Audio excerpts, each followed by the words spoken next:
And it shall come to pass in the last days, saith God, I will pour out of my Spirit upon all flesh. And your sons and your daughters shall prophesy, and your young men shall see visions, and your old men shall dream dreams. And on my servants and on my handmaidens I will pour out in those days of my Spirit, and they shall prophesy. And I will show wonders in heaven above, and signs in the earth beneath, blood and fire and vapor of smoke. The sun shall be turned into darkness, and the moon into blood, before that great and notable day of the Lord come. And it shall come to pass that whosoever shall call on the name of the Lord shall be saved.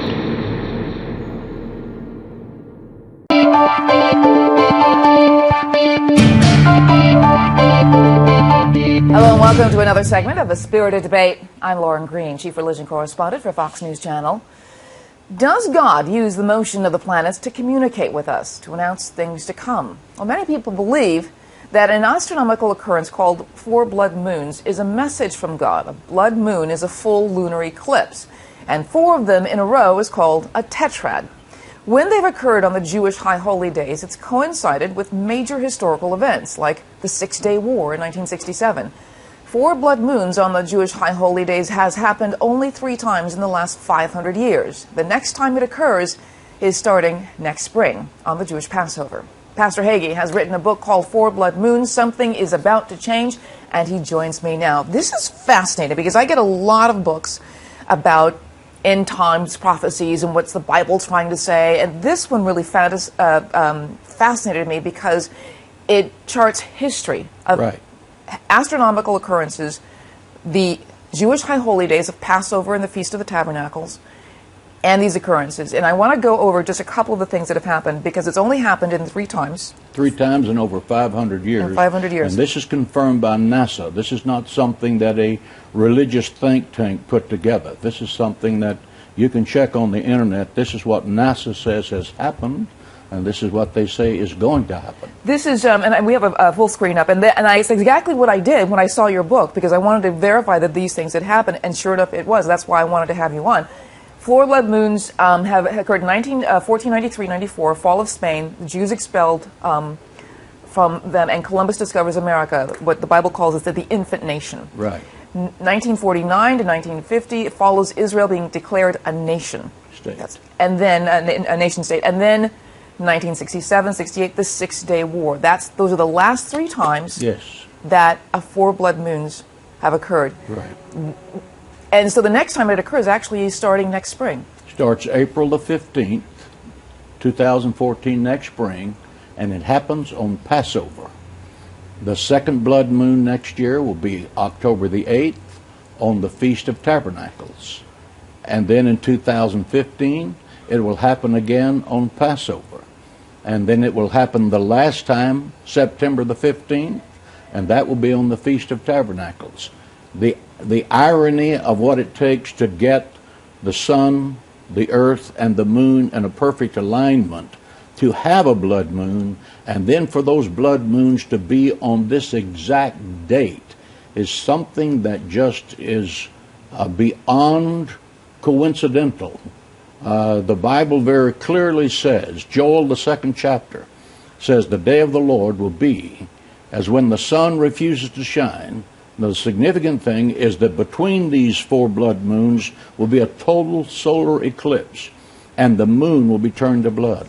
That is exactly repeated in Acts the 2nd chapter. It is repeated by Jesus Christ in the book of Luke, the 21st chapter, when he said, you will see the sun, signs in the sun, the moon, and the stars. And when you see these signs, lift up your head, your redemption draweth nigh. So you're saying that this next 4 blood moons that's starting next spring, is this the end times, what we're looking for, or do you not know what is being communicated with this? Technically, prophetically, the end times began with the outpouring of Pentecost 2,000 years ago. So we have been in the end times when you believe the dispensational 7-day period of time that equates to the 7 days of generation. There are 7 ages and dispensations. We have been in the end times a long time. But when we are reaching that point in time when world history is about to change, we are entering that zone, and it's going to change forever. It's going to change dramatically, and it's going to involve Israel, because it has involved Israel in 1492, 1948, 1967. And each time it has gone from tragedy to triumph. 1492, as you said, the Jewish people were kicked out of Spain with the Edict of Expulsion by King Ferdinand and Queen Isabella. America was discovered, and the Jewish people had a home until Israel became the state. In 1948-49, Israel was a state. The thing that preceded that was the Holocaust, a time of tears and tragedy.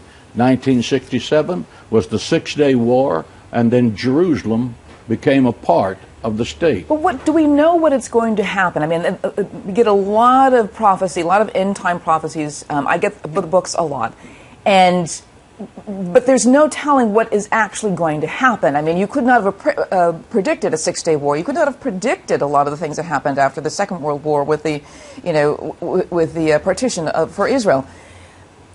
Is there any way to predict actually what's going to happen? And it will happen after the last four blood moon, which would be in 2015. There is a sequence of prophetic events that the Bible says will happen, but it does not give a when.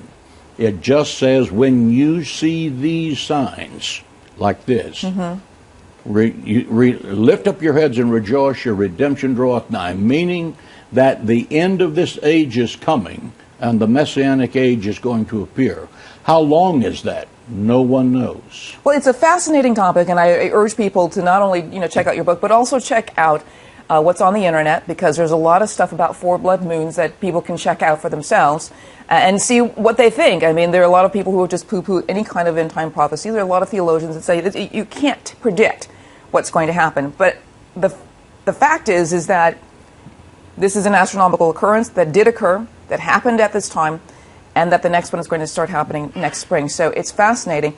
And one last thing, though, for the first time in history, I believe Hanukkah is on Thanksgiving. For the first time in thousands of years, and it will not happen ever again. Is that part of what's changing in this world, too? God's trying to communicate with us something, or is this not even related? Well, I can't address that because that's not something I've researched. But I have researched this backwards and forwards. And the concept that these four blood moons happen on a high holiday 4 times in a row with a solar eclipse in the middle is beyond the null hypothesis of probability. This is something that the Bible, using the sun, the moon, and the stars as a communication system to humanity, says something is about to change, and world history is going to change forever. Well, the book is called Four Blood Moons, and something is about to change. Pastor John Hagee, thank you very much for being on Spirited Debate. Thank you for having me. I'm honored to be here. All right, and thank you very much for joining me.